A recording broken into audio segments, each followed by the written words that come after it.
வங்கதேசம் பாகிஸ்தான் அரசாங்கத்தோட உதவியோட சத்தமே இல்லாம இந்தியாவுக்கு எதிராக ஒரு மிகப்பெரிய நடவடிக்கை எடுக்கிறதுக்கு முயற்சி பண்ணி இருந்திருக்காங்க.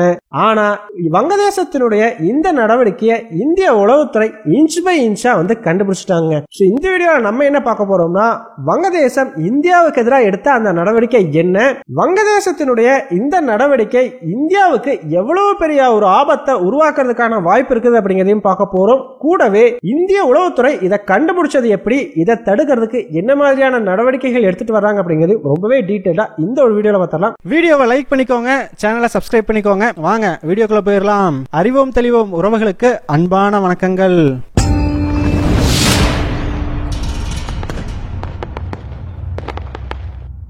முதல் விஷயமா, வங்கதேசம் மீண்டும் இந்தியாவுக்கு பிரச்சனைகளை கொடுக்க ஆரம்பிச்சிருக்குதுங்க.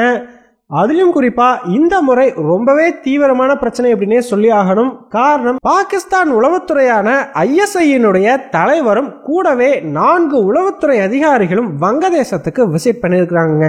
ஏன்பா, வங்கதேசமும் பாகிஸ்தானும் தான் இப்ப கொஞ்சம் கொஞ்சமா ரொம்ப நெருக்கம் அடைஞ்சுக்கிட்டு வர்றாங்களே, அந்த மாதிரியான சூழ்நிலையில இந்த மாதிரி விசிட் எல்லாம் நடக்கிறது சகஜமான ஒரு விஷயம் தானே அப்படின்னு கேட்டீங்கன்னா, ஆக்சுவலா அவங்க விசிட் பண்ணதெல்லாம் ஒன்றும் அவ்வளவு பெரிய பிரச்சனை இல்லைங்க. அவங்க எந்த இடத்துல இறங்குனாங்க அப்படிங்கறத இப்ப ரொம்பவே பிரச்சனையா மாறி இருக்குது. காரணம், இந்தியாவுக்கும் வங்கதேசத்துக்கும் இடையிலான பார்டர் இருக்குது பாத்தீங்களா, அங்க ரங்பூர் அப்படின்னு சொல்லி வங்கதேசத்தினுடைய ஒரு ஊர் ஒண்ணு இருக்குதுங்க. அந்த ஊருக்கு தான் பாகிஸ்தானுடைய உளவுத்துறையை சேர்ந்த அதிகாரிகள் வந்திருக்கிறாங்க. இந்தியாவை பொறுத்த வரைக்கும் பாகிஸ்தான் மட்டும் இல்லைங்க, இந்த உலகத்தோட எந்த நாட்டை சேர்ந்த ராணுவம் இந்த ரங்பூர் அப்படிங்கிற பகுதிக்கு வந்தாலும் அது இந்தியாவுக்கு சுத்தமாவே பிடிக்காது. என்னதான் அது வங்கதேசத்தினுடைய ஒரு பகுதி அப்படின்னாலுமே கூட அந்த ஒரு பகுதி இந்தியாவோட வீக்கஸ்ட் பாயிண்ட் அப்படின்னு சொல்லி கருதப்படக்கூடிய சிலிகுரி காரிடாருக்கு பக்கத்திலே இருக்குதுங்க. இந்த சிலிகுரி காரிடார் அப்படின்னா ஒன்றும் இல்லைங்க, இந்த மேப்ல பாத்தீங்க அப்படின்னாலே தெரியும், இந்தியாவினுடைய வடகிழக்கு மாநிலங்களை இந்தியா கூட கனெக்ட் பண்றதுக்கு ஒரே ஒரு குறுகலான பாதை மட்டும்தான் இருக்குது. ரொம்பவே சின்ன பாதை, பூட்டானுக்கும் வங்கதேசத்துக்கும் இடையில அந்த பாதை இருக்கும். சோ இந்த ஒரு பாதையை தான் சிலிகுரி காரிடார் அப்படின்னு சொல்லுவோம். இதை சிக்கன் ஸ்னேக் அப்படின்னு சொல்லுவாங்க. கோழி கழுத்து மாதிரி பாத்தீங்கன்னா ரொம்ப சின்னதா இருக்குது இல்லையா, கோழியினுடைய தலை மாதிரி வடகிழக்கு மாநிலங்கள், கோழியினுடைய உடம்பு மாதிரி இந்தியா, நடுவுல கழுத்து, கோழி கழுத்து மாதிரி ரொம்பவே குறுகலான ஒரு பாதை. இதான் பாத்தீங்கன்னா சிக்கன் ஸ்னேக் காரிடார் அப்படின்னு சொல்லுவாங்க. சரிப்பா, எதனால இந்த பகுதி இந்தியாவோட வீக்கஸ்ட் பாயிண்டா கருதப்படுது அப்படின்னு கேட்டீங்கன்னா, ரொம்பவே சிம்பிள்ங்க. இந்த சிக்கன் ஸ்னேக் காரிடர்னு சொல்லக்கூடிய இந்த பகுதிக்கு இருபுறமும் வேற நாடுகள் இருக்குது. ஒரு பக்கம் பூட்டான், இன்னொரு பக்கம் வங்கதேசம். இந்தியாவை பொறுத்த வரைக்கும் வடகிழக்கு மாநிலங்களுக்கு போகணும்னா இந்தியாவுக்கு இருக்கக்கூடிய ஒரே ரூட் பாத்தீங்கன்னா இந்த சிக்கன் ஸ்னேக் காரிடர் மட்டும்தான். சீனாவை பொறுத்த வரைக்கும் எல்லாருக்குமே நல்லா தெரிஞ்ச விஷயம் தான், அருணாச்சல பிரதேசத்தை எப்படியாச்சும் இந்தியா கிட்ட இருந்து வாங்கிடணும் அப்படிங்கிறதுல ரொம்பவே தீவிரமா செயல்பட்டுக்கிட்டு இருக்காங்க இல்லையா. இப்ப சீனாவே நாளைக்கு அருணாச்சல பிரதேசத்துக்கு எதிராக ஒரு போர் தொடுக்கிறாங்கன்னு வச்சுக்கோங்க. சைனா டார்கெட் பண்ற முதல் இடம் எதுவா இருக்கும் அப்படின்னு பாத்தீங்கன்னா இந்த சிக்கன் ஸ்னேக் காரிடரா தான் இருக்கும். காரணம், இந்த மாதிரியான ஒரு குறுகலான பாதையை பிளாக் பண்றதுங்கிறது ரொம்பவே ஈஸி. சைனா மட்டும் இந்த சிக்கன் ஸ்னேக் காரிடரை பிளாக் பண்ணிட்டாங்க அப்படின்னா ஆட்டோமேட்டிக்கா இந்திய படைகளால வடகிழக்கு மாநிலங்களுக்குள்ளேயே நுழைய முடியாது. அந்த சமயத்துல சீனா வடகிழக்கு மாநிலங்களுக்குள்ள நுழைஞ்சாங்க அப்படின்னா அது இந்தியாவுக்கு ஒரு மிகப்பெரிய டிஸ்அட்வான்டேஜ் இல்லையா. அதனாலதான் பாத்தீங்கன்னா இந்த சிக்கன் ஸ்னேக் காரிடர் அப்படிங்கறத இந்தியாவோட வீக்கஸ்ட் பாயிண்ட் அப்படின்னு சொல்லுவாங்க. சைனாவும் பாத்தீங்கன்னா எப்படியாச்சும் இந்த சிக்கன் ஸ்னேக் காரிடர் கிட்ட நெருங்கிடணும் அப்படின்னு சொல்லிதான் பூட்டான் கூட எல்லாமே பல கட்ட பேச்சுவார்த்தைகள் அப்படிங்கிறத நடத்தி இருக்கிறாங்க. இந்த மாதிரி ஏதாவது சைனா கூட பூட்டான் பேச்சுவார்த்தை நடத்துச்சு அப்படின்னாலே இந்தியாவுக்கு அது சுத்தமாவே பிடிக்காது. பூட்டான் அரசாங்கத்துக்கு கூட உடனடியா இந்தியா பேச்சுவார்த்தைக்கு போயிடும். அதே மாதிரி பாத்தீங்கன்னா இந்த சிக்கன் ஸ்னேக் காரிடருக்கு மறுபக்கம் இருக்கக்கூடிய நாடு வங்கதேசம். ஒரு காலத்துல இந்த இடத்துல கிழக்கு பாகிஸ்தான் இருந்துச்சுங்க. அந்த சமயத்துல இது இந்தியாவுக்கு ரொம்ப ரொம்ப ஆபத்தான ஒரு இடமாவே இருந்ததுன்றதுல சந்தேகமே தேவையில்லை. இந்திரா காந்தி மட்டும் இங்க ஒரு போரை நடத்தி வங்கதேசம்ங்கிற ஒரு நாட்டை உருவாக்காம இருந்திருந்தாங்கன்னா இன்னைக்கு இந்தியா கிட்ட இந்த வடகிழக்கு மாநிலங்கள் இருந்திருக்குமா அப்படிங்கறதே மிகப்பெரிய கேள்விக்குறிதான். கிழக்கு பாகிஸ்தான் அப்படிங்கறது அழிக்கப்பட்டு வங்கதேசம்ங்கிற ஒரு நட்பு ரீதியிலான நாடு உருவானதுனாலதான் இந்தியாவுக்கு இவ்வளவு காலமா இந்த சிக்கன் ஸ்னேக் காரிடர்ல பெரிய அளவுக்கு பிரச்சனைகள் அப்படிங்கிறது இல்லாம இருந்துச்சு. ஆனா இன்னைக்கு பாத்தீங்கன்னா மறுபடியும் வங்கதேசத்துல இந்தியாவுக்கு சாதகமா இருந்த ஆட்சிகள் கவிழ்க்கப்பட்டிருக்குது.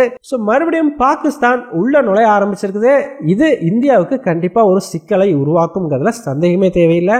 ஆனா இந்தியாவுக்கு இங்க இருக்கக்கூடிய ஒரே ஒரு அட்வான்டேஜ் என்ன அப்படின்னு பாத்தீங்கன்னா இந்தியாவுடைய உளவுத்துறை தாங்க. ஈவன் இந்த முறை பாகிஸ்தானினுடைய உளவுத்துறை விசிட் பண்ணும் பொழுது கூட பாத்தீங்கன்னா இந்தியாவுக்கு எக்காரணம் கொண்டும் தெரிஞ்சிடக்கூடாது அப்படின்னு சொல்லி ரொம்பவே பார்த்து தான் இந்த ஒரு ட்ரிப்பை பிளான் பண்ணி இருந்திருக்காங்க. ஆனாலுமே கூட இந்திய அரசாங்கம் இந்த மாதிரி பாகிஸ்தான் உளவுத்துறை வந்திருக்கிறாங்க அப்படிங்கறத மோப்பம் பிடிச்சிருச்சு. பாகிஸ்தான் ஹை கமிஷனருடைய வார்த்தைகள்ல சொல்லணும் அப்படின்னா இந்திய அரசாங்கத்துக்கு இங்க எத்தனை பிளைட் வந்துச்சு, அந்த பிளைட்ல எத்தனை பேர் இருந்தாங்க, அந்த பிளைட் எத்தனை மணிக்கு வந்து லேண்ட் ஆச்சு, யார் யாரெல்லாம் அந்த பிளைட்ல இருந்தாங்க அப்படிங்கிற வரைக்கும் இன்ச் பை இன்ச்சா எல்லா டீடைல்ஸுமே இந்திய அரசாங்கத்துக்கு தெரிஞ்சிருக்குது.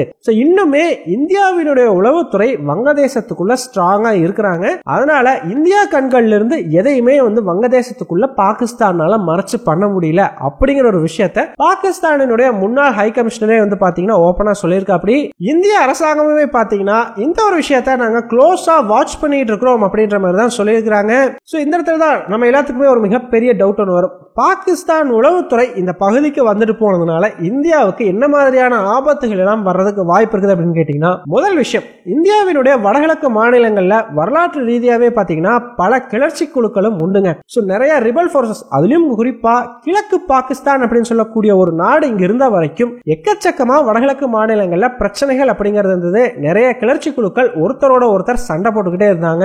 இதனாலேயே பாத்தீங்கன்னா இந்த சிக்கன் ஸ்னேக் காரிடர்ல இருந்து வடகிழக்கு மாநிலங்கள் வரைக்கும் எல்லாமே ஒரு டேஞ்சர்ல இருந்துகிட்டு இருந்துச்சு. ஆனா ஒன்ஸ் கிழக்கு பாகிஸ்தான் அழிக்கப்பட்ட பிறகு ஆட்டோமேட்டிக்கா இங்க இருந்த பிரச்சனைகள் இந்தியாவுக்கு கொஞ்சம் கொஞ்சமா குறைஞ்சுக்கிட்டே வந்தது.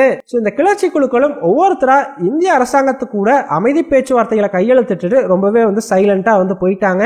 ஆனா இப்ப மறுபடியும் பாகிஸ்தான் உளவுத்துறை இங்க வந்திருக்கிறதுனால மீண்டும் இந்த மாதிரியான கிளர்ச்சி குழுக்களை தூண்டி விடுறதுக்கான முயற்சிகள் நடக்கும் அப்படின்னு சொல்லி எதிர்பார்க்கப்படுது. அது மட்டும் இல்லங்க, இந்தியாவுக்கும் வங்கதேசத்துக்கும் இடையிலான இந்த பார்டர் ஃபென்சிங் அப்படிங்கிறது இப்ப ஸ்டார்ட் ஆயிருக்கு.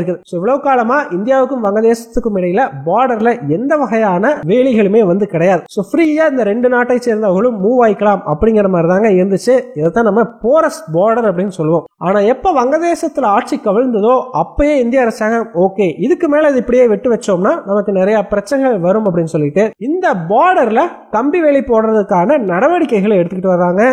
ஆனா வங்கதேச அரசாங்கம் இப்ப இதற்கு எதிர்ப்பு தெரிவிக்க ஆரம்பிச்சிருக்குது. காரணம், இங்க ஒரு பார்டர் ஃபென்ஸ் அப்படின்னு ஒண்ணு போட்டுட்டாங்க அப்படின்னாலே ஆட்டோமேட்டிக்கா அது பாகிஸ்தானுக்கு கொஞ்சம் பின்னடைவா போயிடும். ஏன்னா இந்த பார்டர் ஓப்பனா இருக்கிற வரைக்கும் சர்வசாதாரணமா பாகிஸ்தானால இந்தியாவுக்குள்ள என்ன வேணாலும் பண்ண முடியும். ஈவன் இந்த கிளர்ச்சி குழுக்களை தூண்டி விடணும், அவங்களுக்கு தேவையான ஆயுதங்கள் கொண்டு போறது, எல்லா விஷயத்துக்குமே இங்க பார்டர் ஃபென்ஸ் இல்ல அப்படின்னா பாகிஸ்தானுக்கு ரொம்பவே ஈஸியா இருக்கும் இல்லையா. ஆல்ரெடி பாத்தீங்கன்னா இந்தியா பங்களாதேஷ் பார்டர்ல நிறைய இடத்துல கிராஸ் பார்டர் சண்டைகள் அப்படிங்கிறது நடந்துகிட்டு வருது. இந்த விவசாயிகள் அடிச்சுக்கிறது, வங்கதேசத்தை சேர்ந்தவர்களும் இந்தியாவை சேர்ந்தவர்களும் அடிச்சுக்கிறது, இந்த மாதிரியான சம்பவங்கள் நடந்துகிட்டு வருது. இது இன்னுமே தீவிரமடைறதுக்கான வாய்ப்புகளும் உண்டு. அதனாலதான் பாத்தீங்கன்னா பாகிஸ்தான் இந்த இடத்துல ஒரு ஃபென்ஸை போடுறத கண்டிப்பா விரும்ப மாட்டாங்க. பாகிஸ்தானினுடைய விருப்பம் தான் இப்போதைக்கு வங்கதேசத்தினுடைய விருப்பம் இல்லையா. அதனால அவங்களுமே இந்த பார்டர் ஃபென்சிங் அப்படிங்கறத எதிர்க்க ஆரம்பிச்சிருக்காங்க. ஆனா இந்தியாவை பொறுத்த வரைக்கும் இங்க ஒரு பார்டர் ஃபென்ஸ் அப்படிங்கறத போட்டுட்டா கடுமையான ரோந்து பணிகள் அப்படிங்கறத இந்திய ராணுவம் மேற்கொள்ளும். ஆட்டோமேட்டிக்கா ஓரளவுக்கு நிலைமையை இங்க கண்ட்ரோலுக்குள்ள கொண்டு வர முடியும். இது தொடர்பா இந்தியாவுக்கும் வங்கதேசத்துக்கும் இடையிலான பேச்சுவார்த்தை கூடிய சீக்கிரம் ஆரம்பிக்கவும் இருக்குதுங்க. இது மட்டும் இல்லாம இந்தியாவுக்கு இன்னொரு பெரிய அட்வான்டேஜ் அப்படிங்கிறதும் இப்ப உருவாகி இருக்குது. அது என்ன அப்படின்னு பாத்தீங்கன்னா டொனால்டு ட்ரம்ப். ட்ரம்ப் இப்போ அமெரிக்காவில் அதிபரா பதவி ஏற்றுக்கிட்டார் இல்லையா. ஆட்டோமேட்டிக்கா அது பாகிஸ்தானுக்கும் சரி வங்கதேசத்துக்கும் சரி ஒரு பின்னடைவா தான் பார்க்கப்படுது. அதனாலதான் பாகிஸ்தான் வேக வேகமா வங்கதேசத்தை வச்சு இந்தியாவுக்கு எதிராக ஏதாச்சும் பண்ணணும் அப்படின்னு சொல்லிட்டு நேரடியா உளவுத்துறை அதிகாரிகளே களமிறக்கி இருக்கிறதா நம்பப்படுது. அது மட்டும் இல்லங்க, ஒரு 4 நாட்களுக்கு முன்னாடி இந்திய அரசாங்கமும் அமெரிக்க அரசாங்கமும் வங்கதேசத்தை பத்தி பேசியிருக்கிறாங்க. ரொம்ப முக்கியமா வங்கதேசம் கொஞ்சம் கொஞ்சமா சைனா பக்கம் போயிட்டு இருக்கிறத பத்தி விரிவா வந்து விவாதிக்கப்பட்டிருக்குது. இது இந்தியாவுக்கு ரொம்பவே சாதகமான ஒரு விஷயம். காரணம், வங்கதேசம் சைனா பக்கம் போக ஆரம்பிக்க அமெரிக்கா ஆட்டோமேட்டிக்கா இந்தியாவுக்கு பெரிய அளவுக்கு சப்போர்ட் பண்ணுவாங்க. நம்ம ஆல்ரெடி இந்த மியான்மர்ல இந்தியா என்ன மாதிரியான நகர்வுகளை எடுத்துக்கிட்டு இருக்காங்கன்றத பத்தி போட்டிருந்த வீடியோலயே ரொம்பவே டீடைல்டா அதை பத்தி சொல்லியிருந்தோம். முதல்ல என்னதான் அமெரிக்கா இங்க ஆட்சி கலைப்புக்கு ஆதரவா இருந்தாலும் கொஞ்சம் கொஞ்சமா இந்தியா பக்கமா சாஞ்சுக்கிட்டு வர்றாங்க. ட்ரம்ப் வந்தார் அப்படின்னா கம்ப்ளீட்டாவே அமெரிக்கா இந்தியா பக்கமா வங்கதேசத்து விஷயத்துல சாஞ்சிரும் அப்படின்னு சொல்லி அதற்கான நகர்வுகள் ரொம்பவே தெளிவா தெரியுது. கூடிய சீக்கிரம் வங்கதேசத்துல பாகிஸ்தானினுடைய ஆட்டங்களுக்கு ஒரு முற்றுப்புள்ளி வைக்கப்படும் அப்படிங்கறத நம்புவோம். ஃபைனலா இந்த வீடியோ பத்தி நீங்க என்ன நினைக்கிறீங்க? ட்ரம்பினுடைய வருகையால வங்கதேசத்துல யூனிசனுடைய ஆட்சி கவிழ்றதுக்கான வாய்ப்புகள் உண்டா? உங்களுடைய கருத்துக்கள் என்ன அப்படிங்கறத மறக்காம கமெண்ட்ஸ் சொல்லுங்க. நன்றி.